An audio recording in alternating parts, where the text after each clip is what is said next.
Halo, selamat pagi para teman-teman yang lagi membuka YouTube dan yang ingin melihat bagaimana cara memahami tentang kerusakan-kerusakan pompa air.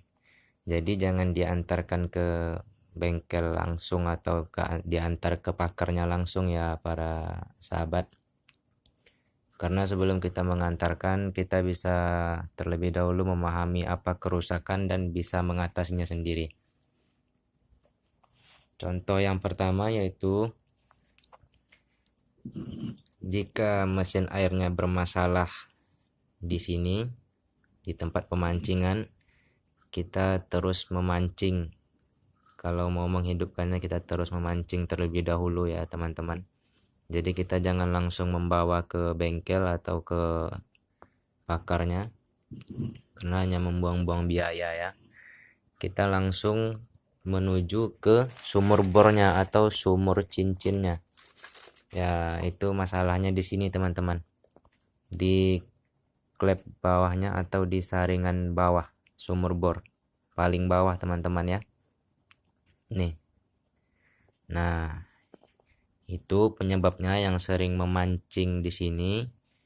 Itu penyebabnya di sini. Di klep bawah sumur bornya. Jadi tidak ada kendala di mesinnya. Oke, itu yang pertama. Dan yang kedua,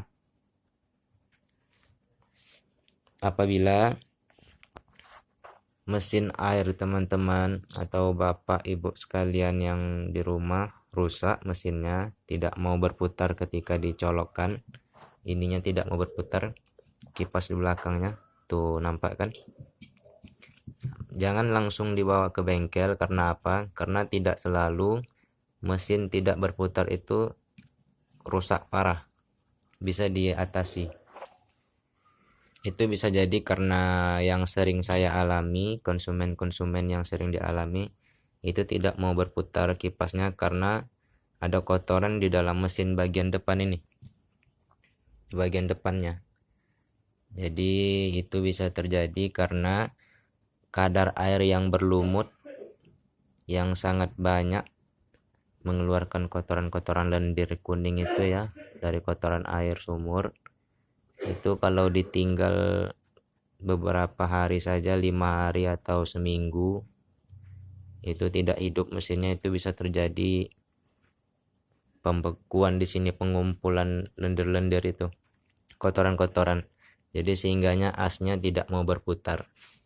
Nah, itulah yang menyebabkan mesinnya tidak mau berputar ketika dicolokkan. Jadi cara mengatasinya cukup dengan ketika colokannya dipasang, cukup dengan kita memutar ininya sedikit dengan telunjuk, membantu dorongan agar dia stabil lagi putarannya. Begitu teman-teman. Dan yang selanjutnya,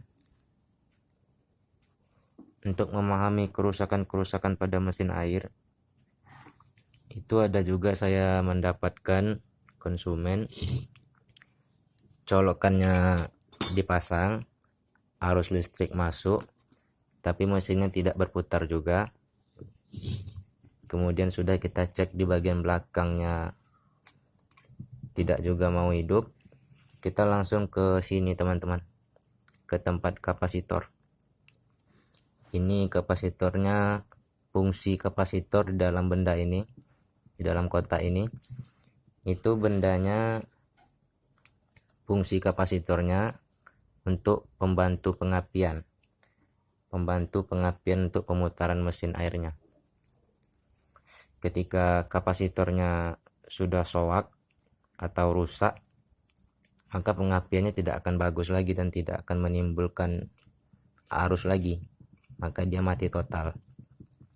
Jadi itu sekedar untuk pemahaman para sahabat-sahabat di rumah yang mengalami permasalahan mesin air seperti itu. Jadi sahabat-sahabat tahu dan tidak langsung dibawa ke bengkel. Itu 3 faktor kerusakan mesin yang ringan.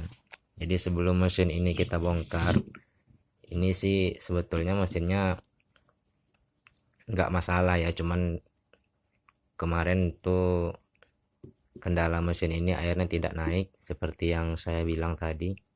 Itu ketika menghidupkannya harus dipancing dulu airnya.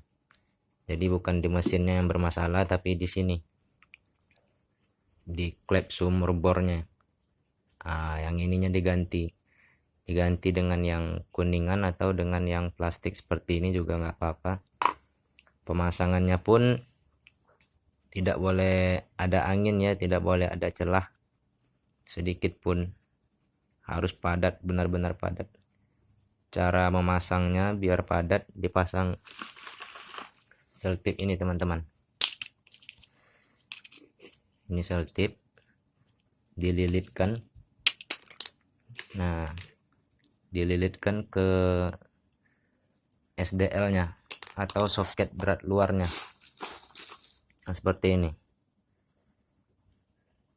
Seltip ini dililitkan ke drat ini secukupnya agar padat untuk memasang klepnya, maupun itu kuningan atau plastik seperti ini. Jadi itu dia 3 faktor mesin, kerusakan mesin yang ringan yang mungkin para sahabat tidak tahu ya. Jadi langsung dibawa ke bengkel dan itu membutuhkan biaya yang lumayan besar lah.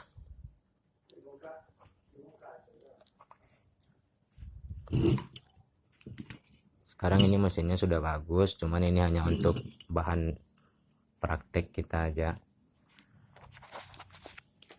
Untuk bahan praktek nanti bagaimana kita cara memasang seal hisap yang ada di dalam mesin ini, dan nanti akan kita jelaskan di tutorial selanjutnya.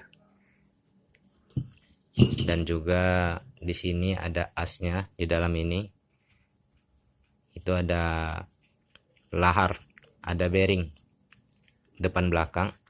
Itu ada fungsinya juga. Itu kalau ada kejadian mesin sahabat-sahabat di rumah suaranya keras, bising, tidak seperti bunyi baru lagi, berarti bermasalahnya yang di dalam ini.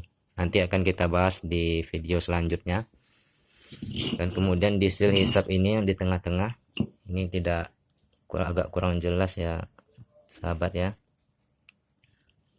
karena mesinnya belum kita bongkar. Ini cuman sekedar video ini untuk mengklarifikasi kerusakan-kerusakan ringan di mesin yang tidak harus langsung dibawa ke bengkel, bisa diatasi di rumah secara sendirian. Itu tadi penyebab kerusakan mesin yang ringan. Kemudian seal hisap di sini nanti akan kita bahas juga di bagian dalam ini. Di bagian dalam ini teman-teman, itu fungsinya untuk penghisap. Jadi ketika air sudah tidak mampu lagi untuk menyedot air, maka mesinnya hidup, kapasitornya bagus, mesinnya hidup, tapi tidak juga mau menyedot air, bisa jadi di sealnya atau di sini ada yang berangin, di sini ada mengeluarkan angin sehingga tidak vakum untuk menghisap air. Nah, nanti akan kita bahas di video selanjutnya. Oke teman-teman, sekian video dari saya.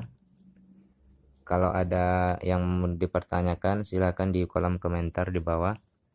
Insya Allah saya akan menjawab sesuai kemampuan saya dan sesuai pengalaman yang telah saya jalani ya teman-teman ya. Jangan lupa di subscribe, di like, dan dinyalakan tombol loncengnya agar teman-teman tidak ketinggalan dengan pembaruan video yang saya kirim selanjutnya.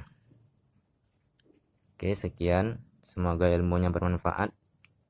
Kalau berguna bagi teman-teman, syukur alhamdulillah. Sekian dari saya. Jangan lupa di like, subscribe, dan nyalakan tombol loncengnya. Terima kasih. Sampai jumpa di video selanjutnya.